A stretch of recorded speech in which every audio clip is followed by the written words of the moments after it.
Hello, and welcome to another episode of Queuing It Up podcast. For those of you regular listeners, you're used to seeing somebody else in the host seat, but today you get me.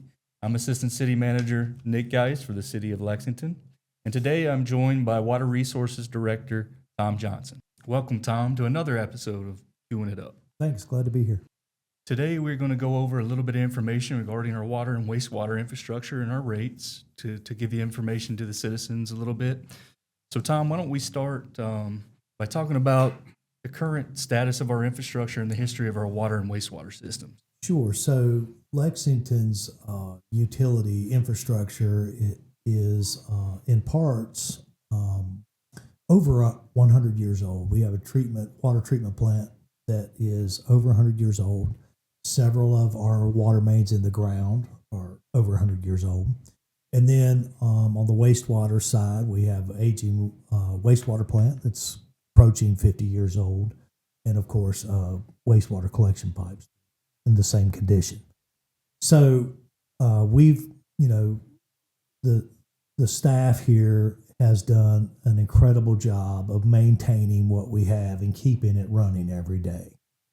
What we have to do, we know that that water treatment plant that's 100 years old, we're not going to get another 100 years out of that. We've done what we've had to over the years, but we know we're not going to get another 100 years out of that plant. And the same way with wastewater. So what you have to do is try to plan for the future. We also know that if you had to build a new water plant right now, you'd be looking at upwards of $90 million. So, obviously, with that kind of demand, that kind of cost demand, you're going to have to put some back and plan for that kind of expenditure. And then not to mention replacing, water mains and that kind of infrastructure that's in the ground. So we know that we're dealing with some, as you touched on, some aging infrastructure. And as we've gone through the history of our system, we've done a good job, and staff has maintained and upgraded the plants as well as the things that are in the ground to handle the growth that we've seen in Lexington over the past few years. We're currently looking at a capital improvement plan. And that is to address, as you touched on, the need for a new water plant and a new water treatment plant. So our capital improvement plan is being developed now over a 10-year period. How much money are we talking about? What ballpark are we looking at on that capital improvement? A part of any good management practice of a utility is to develop a long-range capital plan. And that plan shows you where what you're going to have to address major components of your system over the next 10 years. And that's how you plan financially. So we've developed a 10-year capital improvement plan that looks at what needs to be replaced, like a water plant, and how long do we have, or when would the best time to approach that. So you try to look at those projects and carefully put those in that 10-year time span about when things need to land. Because what you don't want is the need for a new wastewater plant and the need for a water treatment plant to land at the same time. The cost would be devastating. So you need to try to address those projects, figure out how long you can span those out and not pile your needs all obviously on one budget. So we try to plan that out for 10 years. So we've done that 10-year capital improvement plan to look at our needs. How does that tie in with water and wastewater rates? It directly ties in, because what you have to do is the revenue that we get from those utility bills now are paying the day-to-day operation of what we have. And that's salaries, just keeping the lights on. That's what that does. And maintaining. And like I said, our staff does a fantastic job of maintaining what we have. But if you had to go, I often equate it to somebody that when you needed to buy a new car, you're going to have to save up for that, right? So we know we're going to need that. So now's the time to save up for that. We've got to put that money away and plan for these projects. So how did we decide? We've laid out our capital need. We've seen cost escalations up to 30% on supplies. How do we determine what is the methodology behind our rate structures as far as increases? Sure, that's a great question. So what we didn't want to do is just arbitrarily pick a rate out of thin air. So in 2022, we did a rate study with an outside advisor and looked at our infrastructure needs and our age, our current rate, where we were at, and they lay out what those needs in a dollar amount, what those needs would look like, and then look at our rate to say, and come up with, well, your current rate and what you're putting back for that project is not going to cover it. So, we know that going in, but we need someone to vet that for us. And so that's what we've done. So they came back and, they come back with a plan and say, if you want to keep up and you want to make these projects happen in the future, then you need to be setting your rates to this particular amount. So it's an investment in the future of our utility. So just to clarify on that point, the funds that we are taking in with our rates are not all being spent right now, correct? That is correct. Those are ideally being set aside for those long range goals. Now, emergencies happen. Sure. Force mains break and major pipes break that obviously could take that would need a large sum of money to get straightened out. But for the most part, that stuff gets set aside for these projects so we can achieve what we need to, those long range goals. That's the whole plan. So that plan has structured for our water and wastewater rates to increase at a certain percentage every year. That's correct. In this current budget that we just passed last night or was adopted by council, what was the percentage increase for wastewater and water rates? So for water, it was 13. I believe it was 13, and for wastewater, it's 14%. And is that consistent across the board for all customers, or is that just city residents? How are those applied? So that is that percentage will apply to all customers, whether they're inside on an inside rate or an outside rate. It will be increased by that much. And I will point out that what that equates to in dollars on your bill is the average homeowner that uses, say, 5,000 gallons a month, they'd be looking at about $14 more on their bill. $14 a month increase? Yeah. Okay, thank you. So we've gone over the 13 and 14% to fund our capital needs. How long into the future is that plan, and do we plan on doing another capital improvement plan or reassessing our need? What does that look like for our customers? So that's a great question. So the first part of that is that increase was laid out in a plan over a certain amount of years, and then I think it goes to 2028, and then we would need to reassess and adjust if needed that plan. Second part of that question is important. That 10-year capital improvement plan is a living, breathing plan, because something that when we developed that capital improvement plan in 2021, there was things come up on the horizon that we were not expecting that are huge, right? So we have to be able to take that plan and adjust it on the fly. So that has happened. We have achieved some of the goals on the plan already, and checking those and getting them taken care of. But we're facing some very large projects on the horizon.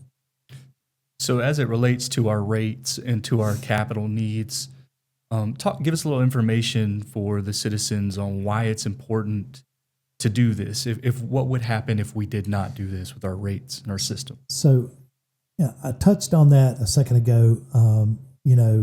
If you it's like you have to maintain it. It's like anything else. You have to maintain your rate as well as your system. If you don't, it's probably pretty obvious. If you don't maintain your system or keep it up to date, there's going to come a day when it's not going to get the job done. There's going to come a day when what we have won't meet the needs or meet compliance limits for drinking water or for wastewater. So you have to stay modern. If you think about this for a second, the system we have for let's say for water was funded by the government and built and installed in the 1920s. And we kept it running that long. There's not been a major upgrade on that water system for 50 years, 50 or 60 years. Well, that speaks volumes to your staff and your ability to handle things as they come up. That's incredible, Tom. It does. It really does. And, what I try to explain to people is, I talk about that 100 years, and that's pretty amazing, but, you're not going to get that out of what we have. We're not going to get, that system's not going to last 200 years. It's not even going to last 150 years. So we have got to be prepared. It's really important for the future of Lexington. I would tell you that, 2021, 2022, the Department of Water Infrastructure, North Carolina Department of Water Infrastructure, viewed our system as a distressed system. And they label it that way. Well, I should say it was borderline distressed system. And what they do is evaluate where your rates are, the age and condition of your system, and basically plug it into a formula and say, your rates are not keeping up with the future needs, or vice versa. So my goal as a director is, I need to make and keep the Lexington utility system as viable. And so that makes rate increases necessary. That is hard for the homeowner that has to, their water bill's going up just like everything else, right? We face that too in our infrastructure, because when we need pipe or we need a new pump, we're seeing 30 to 40 to 50% increase in that pump, the cost. So I think that's a good point to hit on there, Tom. Our capital improvement plan, our rates, it's tied to our relationship and our permits with the state. And so it's a methodological or an approach to avoid becoming a distressed system. That's exactly right. What would that mean? Should we when we say distressed system, what does that mean? Well, the state, basically that's saying that, that the Division of Water Infrastructure recognizes that your system is to a point that financially it cannot support itself. And that's why the rates need to be enough to sustain. They need to be able not only to sustain services, but to support the needs of the future. That's the important. Because if all we had to do is maintain and what we have, we do that every day. The rates can allow that. But what we haven't been able to do is plan for those future needs. Tom, so one of the things that's interesting about the City of Lexington utilities is that we operate a little bit outside of the municipal limits of the City of Lexington. So can you kind of explain a little bit of our system and how it reaches out of the corporate limits of Lexington? We have two different rates, rates for inside the city limits and rates for outside the city limits. And we do that because the system was originally designed to serve the city, the citizens of City of Lexington. So as the system grows and the needs and demands for water and sewer outside the city, when that system grows, we're putting the burden of capacity on the citizens within the city who have paid into that system. and now it's developing outside. So, the outside rate is higher because it's to compensate for the added stress of usage, basically, for what's inside the city limit. So when the customers look at our services and get their bills, sometimes they look to compare our rates to other regional nearby water and sewer systems. Walk us through how that works and whether that's an accurate assessment on their bills. So that's tricky to do because it can look on the outside when you first compare us, like for instance, to a neighboring community. It could look that like, wow, their rate's a lot cheaper, but you have to consider, number one, what the age of their infrastructure and what their infrastructure needs are, plus how many customers they have. So when you have a customer base that's 3 times larger than, say, Lexington, guess what? You get to spread the cost of those needs across a higher amount, right? So it drives the individual cost down.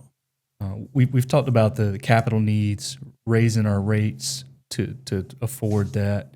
Do we pursue any sorts of federal or state grants to help close the gaps on funding for future projects? That is a great question because one of the things that we have staff doing constantly is seeking alternative funding so that rates don't have to go up. So if we have a rate increase and then we're still actively searching for grants that we can apply for, then obviously that can ease the impact of the increases that we need. So we are constantly looking for grant opportunities to fund what we have to do. All right, Tom, we've talked about the increases necessary for our water and sewer rates. If you could take a time machine, hop in a time machine today and go 10 years into the future, what do you see the benefit for those in the future? So for me, the vision is a utility that is indeed viable, that has a modern drinking water treatment facility and modern wastewater treatment and collection, and that is ready for and can meet emerging EPA standards. To me, right now, it's the investment in the future for this utility. All right. Thank you, Tom. Appreciate it. Absolutely. Thank you for joining us today. We look forward to the next episode of Queuing It Up. Thanks for joining us on this episode of Queuing It Up. If you got some value by listening to this episode, please subscribe and leave a review on the platform you're listening to this episode on. You can also follow us on social media at City of Lexington for updates on future episodes. For more information on the City of Lexington, please visit www.lexingtonnc.gov. We'll see you on the next episode.